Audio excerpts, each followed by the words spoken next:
आज हम लोग पढ़ेंगे कक्षा 3 हिंदी व्याकरण में क्रिया। ऐसे शब्द जो हमें किसी काम के करने या होने का बोध कराते हैं, वे शब्द क्रिया कहलाते हैं। इसका मतलब ये है कि वो सारे ही शब्द जो कि हमारे किसी वाक्य में बताएं कि कोई काम हो रहा है या फिर कोई काम किया जा रहा है, तो वो सारे के सारे शब्द हमारे क्रिया कहलाएंगे। फॉर एग्जाम्पल यानी कि उदाहरण के लिए, रवि खाना खा रहा है। आप देखिए, इस वाक्य में क्या कह रहे हैं कि एक लड़का है जो कि है रवि और वो खाना खा रहा है। तो इस वाक्य में ये जो शब्द है खाना, ये हमारा मतलब सॉरी, ये जो शब्द है खा रहा है, ये हमारा क्रिया होगा। क्योंकि ये जो शब्द है खा रहा है, ये बता रहा है कि रवि जो है वो खाने के साथ में क्या कर रहा है, खाने को खा रहा है। मतलब कि जो काम कर रहा है वो शब्द हमारा खा रहा है बता रहा है। तो इस वाक्य में खा रहा है ये हमारा हो जाएगा क्रिया। इसी तरीके से रवि हंसता है, तो देखिए इस वाक्य में क्या हो रहा है कि रवि क्या कर रहा है, हंस रहा है। तो जो ये जो शब्द है हंसता, ये हमारा इस वाक्य में क्रिया बता रहा है, मतलब काम बता रहा है। तो इस वाक्य में जो हमारा शब्द हंसता, ये हो जाएगा क्रिया। अब इसके बाद आते हैं क्रिया के भेद। तो क्रिया के हमारे दो भेद होते हैं, जो कि होते हैं अकर्मक क्रिया और सकर्मक क्रिया।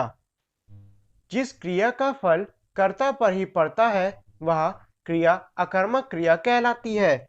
इसका मतलब ये है कि वो क्रियाएं जिनका कि जो फल है वो करने वाले पर ही पड़े। उदाहरण के लिए ये लेते हैं कि रमेश हंसता है। तो देखिए इस वाक्य में ये जो शब्द है हंसता, ये क्या है, ये क्रिया है। और साथ ही में ये शब्द बता रहा है कि ये जो काम करने वाला इंसान मतलब जो व्यक्ति है रमेश, वो ही हंस रहा है। मतलब ये है कि जिस काम का असर उसके करने वाले पर पड़े। मतलब ये है कि रमेश हंसता है, यानी कि कौन हंस रहा है, रमेश। तो ये जो काम है हंसता, इसका असर किस पे, रमेश पर ही पड़ रहा है। तो ये हमारा अकर्मक क्रिया कहलाएगा। अगला है सकर्मक क्रिया। जिस क्रिया में कर्म का होना जरूरी होता है, वह क्रिया सकर्मक क्रिया कहलाती है। इन क्रियाओं का असर कर्ता पर ना पड़कर कर्म पर पड़ता है।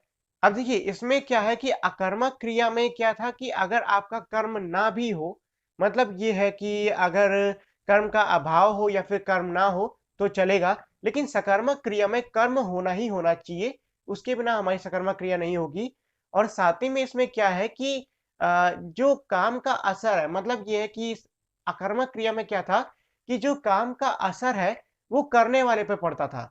लेकिन अब क्या है कि जो काम का असर है वो काम पर ही पड़ेगा। मान लीजिए कि राम आम खा रहा है, मतलब एक लड़का है राम, वो किसको खा रहा है, आम को।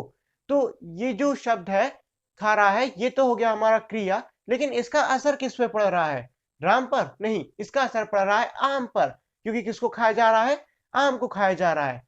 तो जो हमारे वाक्य ऐसे होते हैं जिनमें जो कर्म का फल है वो कर्ता को नहीं बल्कि कर्म पे पड़ता है, तो वो हमारे सकर्मक क्रिया कहलाते हैं। जैसे कि रवि बाइक चलाता है। अब देखिए रवि क्या है, क्या चला रहा है, बाइक चला रहा है। अब इस वाक्य में जो चलाना है ये हमारा क्रिया है, और जो बाइक है उस पर असर पड़ रहा है ना कि कर्ता पे। तो ये भी हमारा हो जाएगा सकर्मक क्रिया। तो आज की क्लास के लिए इतना ही। और अगर आप लोगों ने अब तक मेरी इस वीडियो को लाइक और शेयर नहीं किया है, तो इस वीडियो को लाइक और शेयर कर दें। साथ ही में मेरे चैनल को सब्सक्राइब करके बेल आइकन भी दबा दें, जिससे कि आपको मेरे चैनल के सारे अपडेट सबसे पहले मिल सकें। और अगर आपको मेरी किसी भी वीडियो को लेकर कोई भी सवाल होता है, तो उसको आप मुझे कमेंट सेक्शन में लिखकर पूछ सकते हो। तो अब हम लोग मिलेंगे हमारी अगली वीडियो में, तब तक के लिए नमस्कार।